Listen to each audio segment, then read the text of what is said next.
So this is the 6th book I've done with Dontae. Yeah. Dontae's an amazing producer, and at ListenUp Audiobooks, I can't imagine doing a book anywhere else. So when my publisher comes to me and says, "Okay, we've got a new book to do. Yeah. We're going to go into an audio studio." I don't live here in East Atlanta, so it's kind of a drive for me, right. and I have to stay overnight. But I basically whine and complain like a 3-year-old and stomp around until they let me come back to listen up and work with you. Thank you, man. 6 books. 6. That's crazy. I mean, it's been an amazing ride, man. I've learned so much. I feel like we're family now, you know. I remember like a couple weeks ago when you were here and I had to be taken off of a day to do another session. It was kind of heartbreaking for me because I was like, oh man, I'm not with Jeb, like, because it's like we're like family now. So, you know, I appreciate you coming back year after year and working with me, man. Well, there's something special about working with the same person, because like when you had to get pulled off, but there was a really famous person that came in that was more right. I mean, imagine that, somebody more famous than Jeb. I would have left me too for that person. So, but when your replacement came in, everything bogged down. Your replacement's good. Yeah. But we just know each other. It's like we have a rhythm, and sometimes I don't even have to say anything. You know exactly what I'm thinking, and we'll go back. And I think that's what it's all about. You know, obviously we built a super serious rapport because I mean that's a lot of books, a lot of recorded hours together. So I've kind of learned certain things about you. A lot of times before you even tell me something, I've already done it. Like you're like, oh, I changed that line, I switched that around. I'm like, I already marked that, you know. And you know, I think we formed a beautiful working relationship.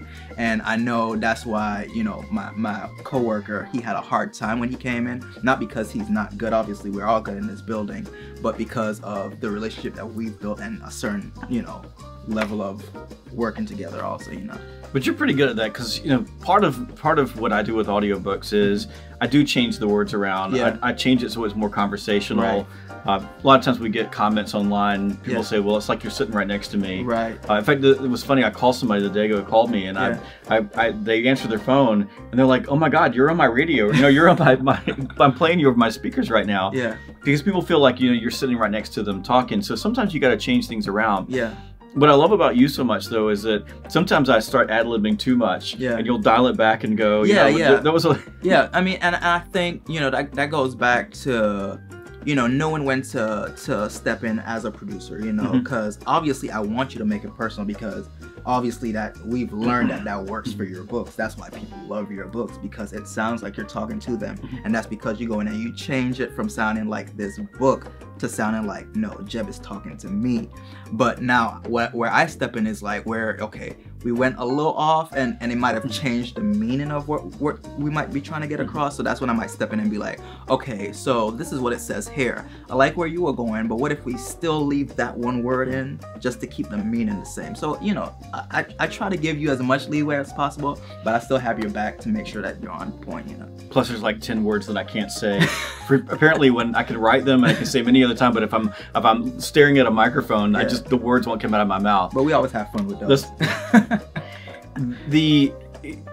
The book we're doing now is a book called Fanatical Military Recruiting. It's the 6th book we've done together. Yeah. And what I think, you know, you and I have done something extraordinary, because the quality of the books, the way these books come off, is because of you. And you always know that as soon as a replacement comes in, if you're not there, if you're like if you're out sick or something changes, or a really, really famous person comes in, and you have to leave me, you see that there's a different rhythm to it. Right. And I don't think a lot of people really appreciate how hard it is to move an audiobook. So for most books, the total audiobooks to hard copy books sold or ebooks sold is about 5 to 10%. So about 5 to 10% of the books are audio. And if you're an audiophile and you listen to a lot of audiobooks, you wouldn't think that way, because you get everything on audio. But most people, that's not how they're consuming books. But the books that you produce for me, those books cumulatively are north of about 32% of our total book sales. That's amazing. It's a big number. Yeah. And people love the way the rhythm of the books, how they sound, how they put together, and it's just not possible without a great producer who is holding you to content, but like, I don't know, giving you some space, but I wish I could explain it to people. There's a rhythm to it. It's a fun, you know, you learn to find that line. And you know, one thing that I've worked on over the years as a producer and engineer is I've learned how to be as quick as possible so that I never take you out of your rhythm, because I noticed that you get into your rhythms and I never want to take you out of that. So I learned to find spaces really quick, you know, you might be like, Dontae, let's go 3 sentences back in this paragraph, and I got to find that really quick because I don't want you to lose what you're feeling, because you might get to the end of a paragraph and you're like, oh, okay, now I see what this is saying. Dontae, take me back 3 sentences, and I got to get in there really quick. So you learn to find that rhythm. You learn how to, you know, find that medium ground where we're both happy, because obviously I have my job to do in that seat and you have yours, but ultimately our job is to produce the best end product, which I think we've been accomplishing over the last 6 years. Well, I think, you know, that's one of the, I think it's a challenge. Yeah. Because doing an audiobook is really, really hard for a guy like me, who's never sit still, always moving, always going, spending hours and hours and hours staring at a microphone. So my biggest challenge is, and it probably drives you crazy, but I feel like sometimes I'm too much of a perfectionist. Yeah. Because I want to get sometimes we'll go over a sentence over and over and over again because I want it to have the right, you know, I guess word patterns and language patterns and tone patterns. I want it to have those things. Right. And there are moments when I just want to go, it sounds pretty good. In fact, we did this earlier. I said, just let it sit. And you go, no, I want you to do that word again. So, but I think that's, I hope that it's that level of detail and focus on that makes the books so good. Oh yeah, for sure. Because I think we both have to be sold out to the end result. You know, we can't be sold out to, oh, we're on take number 10. Let's just go with whatever. No, we have to both be sold out to, let's get the best end result. So even if we have to take 20 takes to get to that one, you know, that's the beauty of us working together. Because I don't have a problem with doing 20 takes. Once you're down with it, I'm down with it. So we do whatever it takes to get them the best possible thing, which obviously has been working out well. Well, we've collectively, the books that you produced, the 6 books the 5 books you produced, so this is number 6. Right. Those books have had 250,000 downloads, 250,000 downloads of audiobooks. That's amazing. That's a lot of audiobooks for business books. Right. That's a massive number. And I truly don't believe that we would have gotten there were we not working together in such a good team. Thank you, man. Thank you. That's amazing. Say that number one more time. 250,000, 250,000 audiobooks. That's crazy. It's amazing, isn't it? So it's one more thing, because this came up. We were on last week. We were in Charlotte doing a video shoot, a big video shoot for a client. And one of the guys was having a really hard time with his line, so he was working through it. You got nervous, and so I was Dontae for a minute. I said, let me tell you what my audiobook producer tells me to do when I start doing this, because he was like going too fast. Yeah. And I said, you got to slow down and breathe and get the pace. And he ran through it again. And he was going too fast. I said, you think you're going slow, right? But you're going fast. Yeah. Slow down. Yeah. So he finally did it, and he was like, that worked. Right. Yeah. And sometimes with you, because you're used to doing your talks. You're a sales guy. You're used to being on the move.